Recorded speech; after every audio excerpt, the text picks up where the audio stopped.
जी, अस्सलाम वालेकुम। I am doctor Mohammed Usman. आज की वीडियो डॉक्टर्स के लिए भी इम्पोर्टेंट है और पेशेंट्स के लिए भी इम्पोर्टेंट है।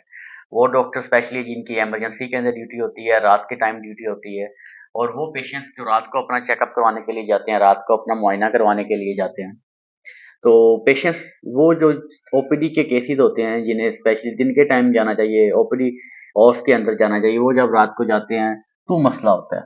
और फिर जो डॉक्टर होता है रात के टाइम उनकी ड्यूटी जो होती है वो एक डॉक्टर की होती है या दो डॉक्टर्स की होती है। इमरजेंसी के अंदर जो ड्यूटी होती है वो ओपीडी के पेशेंट्स को ज्यादा अच्छी तरह डील नहीं कर पाते। तो ये जो वीडियो है ये पब्लिक अवेयरनेस के लिए वीडियो है, लोगों के लिए वीडियो है जो बीमार होते हैं, वो जाते हैं हॉस्पिटल अपना चेकअप करवाने के लिए। उन्हें पता होना चाहिए कि हम हमारी बीमारी क्या है और हमने किस टाइम जाना है चेकअप करवाने के लिए। जो ओपीडी के केसेस है ना, उन्हें इमरजेंसी के अंदर नहीं जाना चाहिए। अब ओपीडी के अंदर कौन-कौन से केसेस आ जाते हैं, ये बड़ा अहम सवाल है और हमारे मोस्टली लोगों को इस बारे में नहीं पता होगा। ओपीडी के केसेस वो होते हैं जो लंबे अरसे से आपको कोई मसला चल रहा है, जैसे लंबे अरसे से आपको शुगर का मसला चल रहा है, ये ओपीडी का केस आ गया। आपने कोई डोज़ एडजस्टमेंट करवानी है इंसुलिन की, वो आप ओपीडी के अंदर जाएँगे, डोज़ एडजस्टमेंट हो जाएगी। आपने मेडिसिन लेनी है, आपकी खत्म हो रही है, महीने-महीने की दवाई चल रही है, वो आपने लेनी है, तो आप ओपीडी में जाके लेंगे। कोई दिल का मसला है, ब्लड प्रेशर इंक्रीज हो जाता है या कोई स्टंट डला हुआ है, आप मेडिसिन खा रहे हैं, रूटीनली रेगुलरली खा रहे हैं, तो आपने मेडिसिन लेनी है, वो ओपीडी के अंदर जाके लेंगे, इमरजेंसी के अंदर जाके नहीं लेंगे। इसी तरह कोई इन्फेक्शन का मसला है, कोई एब्सेस बना हुआ है किसी जगह के ऊपर, वो आप रेगुलरली कोई मेडिसिन ले रहे हैं, तो ओपीडी के अंदर जाके लेंगे, वैसे नहीं लेंगे। कोई ट्यूमर का पेशेंट है, कैंसर का पेशेंट है, तो उसने कोई मेडिसिन लेनी है या अपना चेकअप करवाना है, वो ओपीडी के अंदर चेकअप करवाएगा, बजाय इसके कि वो इमरजेंसी में चला जाए, वहाँ पे जाके कहे जी मेरा चेकअप करें रात के टाइम।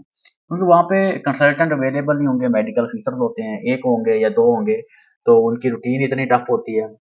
वैसे भी कोई ना कोई इमरजेंसी का केस आया होता है। अगर इमरजेंसी का केस ना भी आया हो, तो भी वो उस तरह आपको डील नहीं कर पाते, क्योंकि आपका लॉन्ग टर्म ट्रीटमेंट होता है, क्रोनिक ट्रीटमेंट होता है, लंबे अरसे से आपकी दवाइयाँ चल रही होती हैं, तो आपको किसी कंसल्टेंट से रिव्यू करना होता है, उन्हें दिखाना होता है और वो मोस्टली जो होते हैं वो दिन के टाइम होते हैं। रात को भी जो कंसल्टेंट है वो ऑन कॉल ज़रूर होते हैं, लेकिन वो उस टाइम आते हैं जब कोई इमरजेंसी केस हो, जब उन्हें कॉल करके बुलाया जाए। और वो इन रेयर केसेस के अंदर जब मेडिकल ऑफिसर से कोई केस डील ना हो रहा हो, फिर हम उन्हें बुलाते हैं। वैसे नहीं है कि आप आए अपने रोलर एडजस्टमेंट करवाने के लिए, डायबिटीज के लिए, तो कंसल्टेंट को बुला लिया जाए, या आप कोई भी हार्ट पेशेंट है आपकी दवाइयाँ लेने के लिए, तो उन्हें बुला लीजिए। तो इस तरह नहीं होता। तो आपको ये वाले जो केसेस हैं ये दिन के टाइम दिखाने चाहिए। हाँ, वो पेशेंट फिर आपको कैसे पता चलेगा कि भाई मैंने दिन के टाइम जाना है या रात के टाइम जाना है। रात के टाइम जो जाते हैं वो इमरजेंसी के केसेस होते हैं। आपको पेट के अंदर बहुत शदीद दर्द हो रही है, आप जाएं चेक करवाएं जाके इमरजेंसी के अंदर।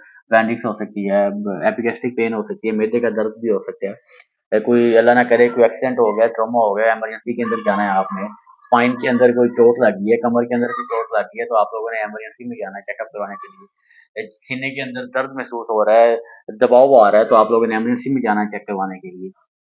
आपको कोई अस्थमा का मसला है, पुराना कोई अस्थमा का मसला है, तो सांस लेने में अगर कोई अचानक से मसला आ गया है कि बिल्कुल सांस नहीं आ रहा, तो आप लोगों ने जाना है इमरजेंसी के अंदर जाके अपना चेकअप करवाना है। इस तरह कोई चोट लग गई है, कोई फ्रैक्चर हो गया, तो आप लोगों ने जाके इमरजेंसी के अंदर चेकअप करवाना है, अपना मुआयना करवाना है। ये केसेस होते हैं जो इमरजेंसी के अंदर डील किए जाते हैं, जो डॉक्टर वहाँ पे मेडिकल ऑफिसर्स बैठे होते हैं उन केसेस के लिए होते हैं।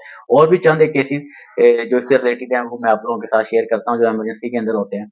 कोई स्ट्रोक का पेशेंट हो गया, कोई दवाई की ओवरडोज हो गई है, आप कोई भी दवाइयाँ लेते हैं, ओवरडोज़ हो जाती है, कोई एलर्जी रिएक्शन हो गया तो उसके लिए आप लोगों ने इमरजेंसी के अंदर जाना है।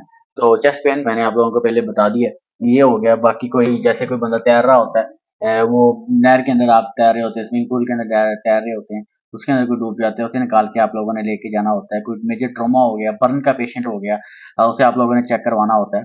कोई बच्चे होते हैं जो बुखार बहुत ज़्यादा तेज़ हो जाता है, उन्हें उन्हें आप लोगों ने इमरजेंसी के अंदर चेक करवाना है। जो प्रेग्नेंट जो फीमेल्स होती हैं उन्हें कोई कॉम्प्लिकेशन हो जाती है, तो आप लोग इमरजेंसी के अंदर लेके जा सकते हैं। कोई टेटनस का इंजेक्शन लगवाना है किसी, उसे आप लोग इमरजेंसी के अंदर लेके जा सकते हैं। कोई साइकेट्रिक इमरजेंसी है तो उसे आप लोग लेके जा सकते हैं। किसी बंदे का ज़हनी तवाज़ुन ठीक, या वो ऐसी कोई बातें करने लग गया, उसके सर के ऊपर चोट लग गई, तो आप उसे ज़रूर इमरजेंसी के अंदर लेके जा सकते हैं। बाकी कोई हार्ट अटैक का मसला है, तो आप लोगों ने इमरजेंसी के अंदर इन्हें ज़रूर लेके जाना है। तो ये चंद एक चीज़ें जो मैंने आप लोगों को बताई हैं, जैसे हम लोग इमरजेंसी के अंदर डील करते हैं, तो ये आप लोगों ने इमरजेंसी के अंदर दिखानी होती है। बाकी जो लंबे टाइम से जो आपकी दवाइयाँ चल रही हैं, लंबे अरसे से कोई मरीज़ है किसी चीज़ का, उसके लिए आप लोगों ने इमरजेंसी नहीं जाना होता। तो इसका डॉक्टर्स की तरफ से भी कई दफ़ा गिला होता है यार कि हम लोग इमरजेंसी के अंदर बैठे हैं, जो पेशेंट हैं वो ओपीडी वाले आ रहे हैं, तो हम इन पेशेंट्स का क्या करें? ऑल्दो वो दवाई दे सकते हैं, इसमें कोई वो मसला नहीं है, लेकिन ये है कि वो जो टाइम होता है वो इमरजेंसी पेशेंट के लिए होता है। अब आपको वो मेडिसिन दे रहे हैं, पीछे कोई इमरजेंसी केस पड़ा हुआ है, आप लोग कहेंगे मुझे दवाई दे, उनकी जो फर्स्ट प्रायोरिटी है वो तो इमरजेंसी केस है वो देख रहे हैं।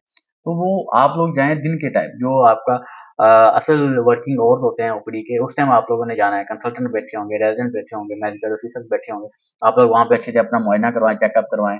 अब कई दफ़ा एक दफ़ा मैं जब रात के टाइम ड्यूटी तो कई वो उनका घर जो है वो करीब था, वो आगे हॉस्पिटल के अंदर, जी हमारे ये बच्चे की ग्रोथ नहीं हो रही। इस तरह के केसेस भी कई दफ़ा आ जाते हैं। तो ऑल्दो हम लोग मेडिसिन लिख के दे देते हैं, लेकिन ये है कि वो उनका टाइम नहीं होता, टाइम ओपीडी पेशेंट्स का दिन के टाइम होता है। ये जो ओपीडी का केस है, ये बच्चे की ग्रोथ नहीं हो रही, या बच्चा जो है वो मट्टी खाता है, छोटा बच्चा है, या कोई बूढ़े लोग होते हैं वो कह रहे हैं हमें सुनाई नहीं दे रहा, सुनाई ऊँचा दे रहा है, तो ये केसेस देखने वाले हैं सारे। लेकिन ये आप लोगों ने दिन के टाइम दिखाने होते हैं, ये जो ओपीडी का टाइम होता है, रात के टाइम इमरजेंसी का टाइम होता है, जो इमरजेंसी केसेस होते हैं ना, जिन्हें अशद ज़रूरत होती है, वो आप लोगों ने हॉस्पिटल के अंदर जाना होता है, क्योंकि उस टाइम रात के टाइम वर्किंग स्टाफ भी कम होता है, मोस्टली स्टाफ जो होता है वो रेस्ट पे होता है, जिनकी ड्यूटी होती है वही चंद एक लोग वहाँ पे मौजूद होते हैं। तो मरीजों का तावन भी बहुत ज़्यादा ज़रूरी होता है। कोई इमरजेंसी है, आप लोग ज़रूर लेके जाएँ हॉस्पिटल, एट द स्पॉट आप लोगों ने हॉस्पिटल लेके जाना है। कोई ओपीडी का केस है, लॉन्ग टर्म से आप लोगों की दवाइयाँ चल रही हैं, ये नहीं है कि आप लोग बाज़ार गए, आपका दिल किया, आपने चक्कर लगा लिया, या जाते हुए हॉस्पिटल से मैं अपनी जो अगले महीने की दवाई लेता जाऊँ, कोई दवाई लिखवाता जाऊँ, या जी आप लोग खाना खा के बाहर चहलकदमी करने गए हैं, तो आप उन लोगों ने कहा चल ये आते हुए मैं ज़रा अपने हॉस्पिटल से दवाई लेता हूँ, हॉस्पिटल अपना चेकअप करवाता जाऊँ। जहाँ कोई वो किसी और काम से किसी जगह पे गए हैं, आते हुए रास्ते में हॉस्पिटल नज़र आया, तो आपने कहा चलो जी मैं यहाँ पे चक्कर मारता हूँ। इस तरह के लिए नहीं है ये। रात का स्पेशली जो रात का टाइम है, इस तरह के लिए नहीं होता, रात के टाइम इमरजेंसी के लिए होता है। वो लोग जो एक्सीडेंट किए, अल्लाह ना करे किसी एक्सीडेंट हो गया उसके साथ आए हैं, वो लोग जिनका ब्लड प्रेशर बहुत ज़्यादा तेज़ है, उन्हें ब्लीडिंग का खतरा है, कोई इस्कीमिया का मसला हो सकता है, उसके साथ आए हैं, कोई ब्रेन हैमरेज का मसला है, उसके साथ हैं, ये उन लोगों के लिए ये वाला टाइम होता है। फ्रैक्चर के साथ कोई पेशेंट आया है, उन लोगों का टाइम होता है। कोई बच्चा है वो बुखार बहुत ज़्यादा तेज़ है, प्रेग्नेंट वूमेन है, उसे बुखार तेज़ है, उसे झटके लग रहे हैं, इन लोगों के लिए टाइम होता है। तो ये इन्फॉर्मेटिव वीडियो है, इसे आप लोगों ने शेयर करना है। वो लोग हमारे क्योंकि सोसाइटी के अंदर लिटरेसी रेट बहुत हद तक कम है, लोगों को पता नहीं होता कि हमने किस टाइम दिखाना है, और ओपीडी के अंदर जाना है, या हमने इमरजेंसी के अंदर जाना है। और एक कंसर्न ये भी होता है, लोगों को ये भी नहीं पता होता है कि हमें ये मसला हुआ, हमें किस डॉक्टर के पास जाना है। ये भी एक बहुत अलमिया है हमारे लोगों के अंदर, क्योंकि लिटरेसी रेट बहुत कम है, लोगों को इतनी ज़्यादा गाइडलाइन नहीं है। तो इसके ऊपर भी हम लोग किसी दिन ज़रूर इंशाल्लाह वीडियो बनाएँगे। तो ये कुछ चीज़ें थी जो मैंने आप लोगों के साथ शेयर की हैं। तो एक पब्लिक सर्विस मैसेज है। जितना हो सके आप लोगों ने लोगों के साथ शेयर करना है। तो अगर कोई डॉक्टर साहब देख रहे हैं, तो उनके साथ भी कुछ ऐसा एक्सपीरियंस हुआ है, तो वो भी कमेंट्स के अंदर अपना एक्सपीरियंस शेयर कर सकते हैं। अगर कोई पेशेंट गया है रात के टाइम डॉक्टर को दिखाने के लिए, तो वो भी अपना जो एक्सपीरियंस है वो शेयर कर सकते हैं कमेंट्स के अंदर। तो इसी के साथ ख्याल रखें अपना, अपने बच्चों का, टेक केयर, अल्लाह ने के बाद फिर मान